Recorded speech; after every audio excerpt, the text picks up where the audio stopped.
Hey, salut la gang, c'est JP pour l'école du jeu et aujourd'hui je vous propose la présentation d'un jeu qui a piqué ma curiosité dernièrement. Il s'agit de Gentes. Alors sans plus attendre, allons voir ce qui se trouve dans cette jolie boîte. L'école du jeu en partenariat avec la boutique L'Imaginaire. Au-delà de vos attentes.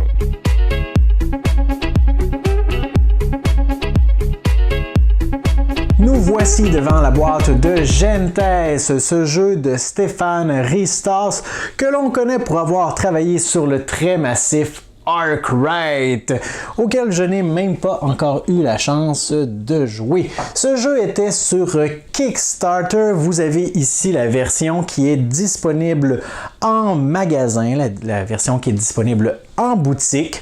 Et malgré le fait que Stéphane Ristas est connu pour un jeu très massif, très complexe, on ne retrouvera pas la complexité de Arkwright dans Gentes. Ici, on est dans un jeu à thématique de civilisation. Vous allez incarner les dirigeants de civilisations émergentes dans un contexte d'il y a un recul de plusieurs centaines d'années en lien avec la Grèce antique, Rome, ce genre de contexte.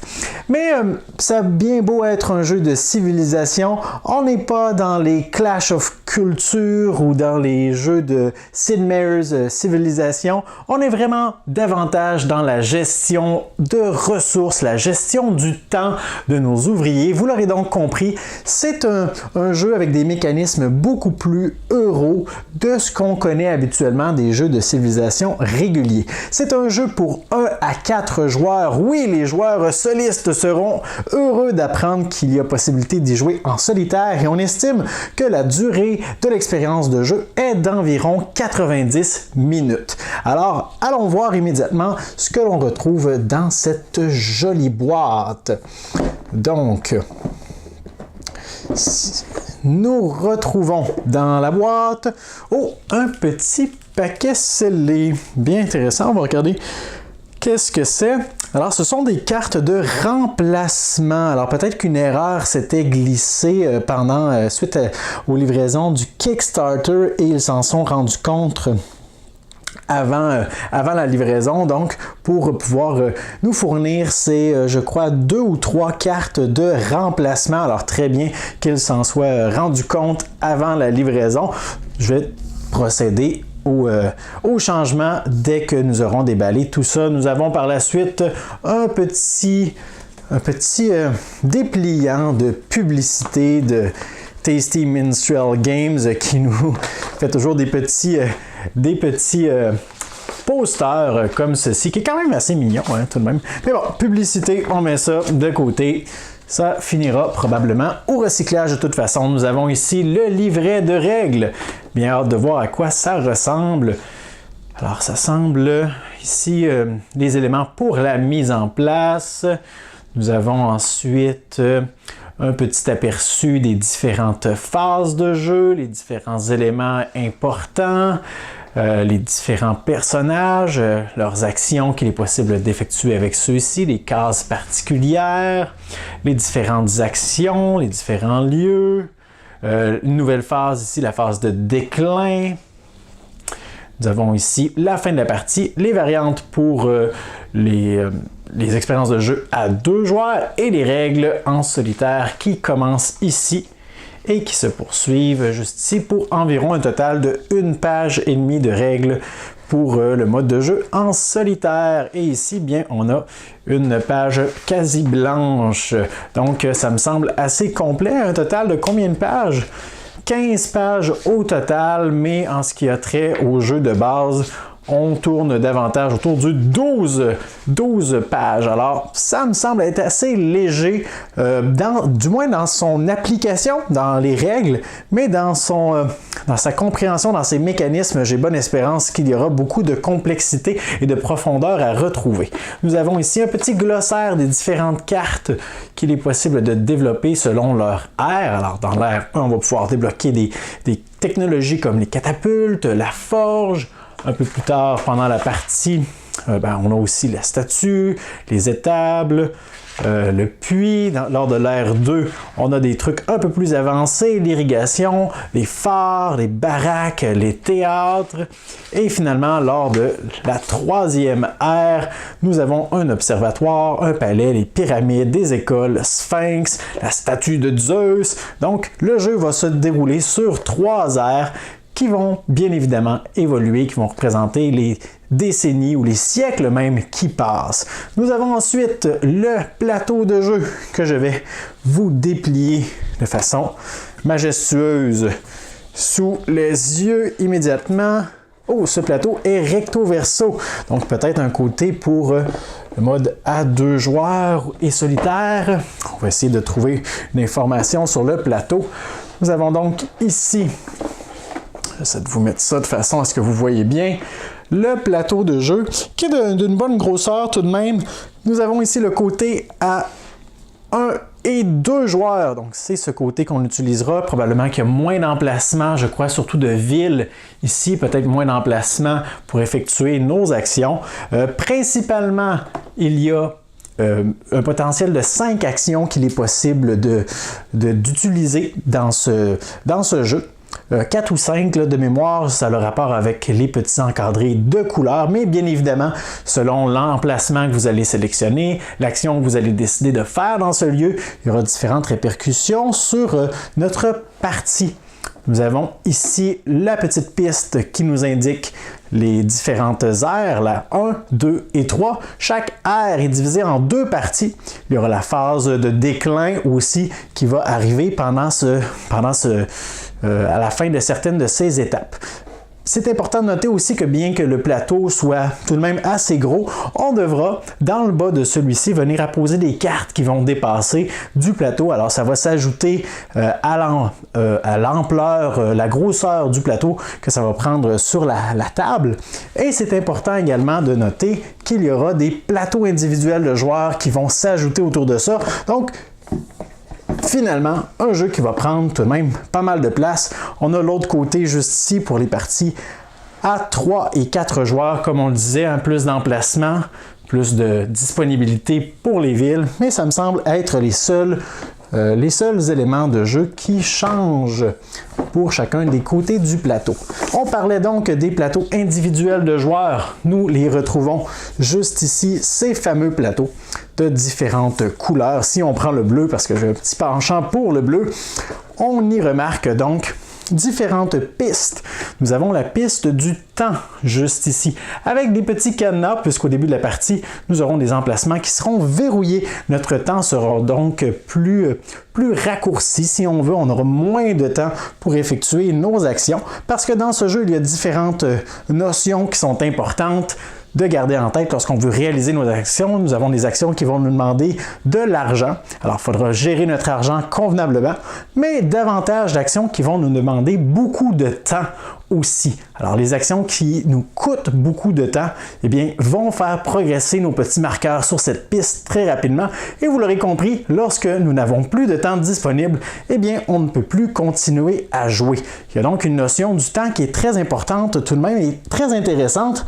On y reviendra un peu plus tard parce qu'il y a la possibilité de faire avancer plusieurs marqueurs sur cette piste ou d'en faire avancer moins, mais ce sera plus difficile de s'en débarrasser puisque normalement, lors de la phase de déclin, on se débarrasse de la plupart des jetons qui évoluent sur cette piste. Mais je sais, pour l'instant, ça ne fait pas encore de sens. On n'a pas vu tous les éléments de jeu encore.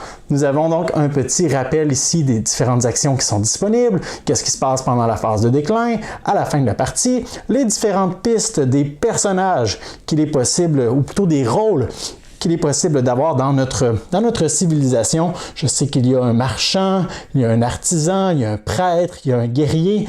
Donc, nous aurons des petites tuiles comme celle-ci, que nous allons pouvoir placer sur nos pistes et qui vont pouvoir progresser ici c'est le premier emplacement, donc qui vont pouvoir progresser pour nous indiquer que présentement, j'ai par exemple 2 prêtres et 3 citoyens par exemple, et nos personnages opposés pourront avancer ici aussi. Nous avons les petits rappels au-dessus pour nous rappeler que même si les personnages se croisent, si par exemple mon artisan est rendu juste ici, ça me rappelle que mon artisan a une valeur de 5 et mon citoyen a une valeur de 2 si j'étais juste ici par exemple, ou 3 si je suis dans cet emplacement. Alors on pourra utiliser nos personnages de cette façon. Et nous avons ici des petites pistes, là, je ne me souviens plus exactement là et à quoi ça fait référence, mais je sais que nous avons des emplacements pour les temples ou les cités que nous allons pouvoir construire. On a donc par la suite, vous l'aurez deviné, plusieurs feuilles de carton que nous allons essayer de retirer avec le plus de délicatesse possible. Oh là là, très serré. Bon, alors, qu'est-ce qu'on y retrouve? On y retrouve, comme nous l'avons déjà expliqué, nos rôles de personnages qu'il sera possible d'utiliser pendant la partie, nos petits marqueurs de sablier qui vont progresser sur notre piste. Nous avons également de l'argent, nous avons des tuiles pour les points de victoire, les tuiles pour la résolution des actions, nos tuiles pour verrouiller nos emplacements de départ sur notre plateau de joueurs, et nous avons ces rôles ici qui sont beaucoup plus gros que ceux-ci. Ce sera les différents rôles qui seront disponibles pour le recrutement sur notre plateau central. Vous vous souvenez que nous avons des emplacements juste ici. Ce sera donc possible en début d'ère de générer aléatoirement l'ordre et le coût de ces différents rôles. Alors, dans, par exemple, cette configuration, on saurait que l'artisan est beaucoup plus facile à recruter qu'un personnage qui serait dans un lieu comme ceci. On a les coûts associés au recrutement qui sont inscrits juste ici. Alors voilà pour tout ce qui est en carton. Si on continue notre exploration de la boîte, maintenant on arrive dans le bois. Alors c'est terminé pour le carton, maintenant l'ère du bois. Nous avons notre marqueur premier joueur qui est représenté par une espèce de cloche dorée. Nous avons ici des petits cubes de bois qui vont être utilisés par tous les joueurs en guise de marqueur. Nous avons également ici les sacs pour chacun des joueurs, en fait, selon leurs couleurs respectives, dans lesquels nous allons retrouver les jetons de temple ou de villa qu'il sera possible de construire et les marqueurs de points pour chacun d'entre eux. Finalement, au fond de cette boîte, on retrouve notre paquet de cartes civilisation et ça, c'est toujours pour ceux qui sont habitués. Pour ceux qui sont habitués de m'écouter faire des déballages lorsque j'arrive devant un paquet de cartes, c'est toujours le moment où j'en arrache le plus. Et voilà. Alors, nous avons ici le paquet de cartes civilisation, bien évidemment divisé en 3 parties, parce qu'on a l'ère 1, l'ère 2 et l'ère 3. Juste ici, on les remarque, on les distingue plutôt à leur couleur et au petit nombre qui est indiqué juste ici. Alors, chacune de ces cartes fait référence à une invention ou à une technologie que nous pouvons développer. Alors, un terrain d'entraînement, un scriptorium, un port. Et nous avons différentes informations sur ces cartes, que ce soit l'illustration de la technologie, mais également les symboles. Alors, à travers toutes les choses que nous allons pouvoir faire dans ce jeu, il y a un certain aspect de collection, de récupération, de collection de cartes. Alors, des petits symboles ici que nous allons essayer de faire matcher ou de joindre entre les cartes. Donc, les cartes qui partagent un symbole qui est identique ont un lien direct et seront plus efficaces ou auront des occasions de marquer des points de victoire en fin de partie. On a également le prérequis pour construire la carte, que ce soit certains éléments comme justement l'œil, je crois que ça a le rapport à la spiritualité, mais il est également possible un peu plus tard d'avoir des cartes qui nous demandent d'avoir des villes de construites ou différentes choses, mais également avoir accès à différents types de personnages. Dans ce cas-ci, pour construire l'altar, il nous faudrait 3 prêtres et avoir un artisan également.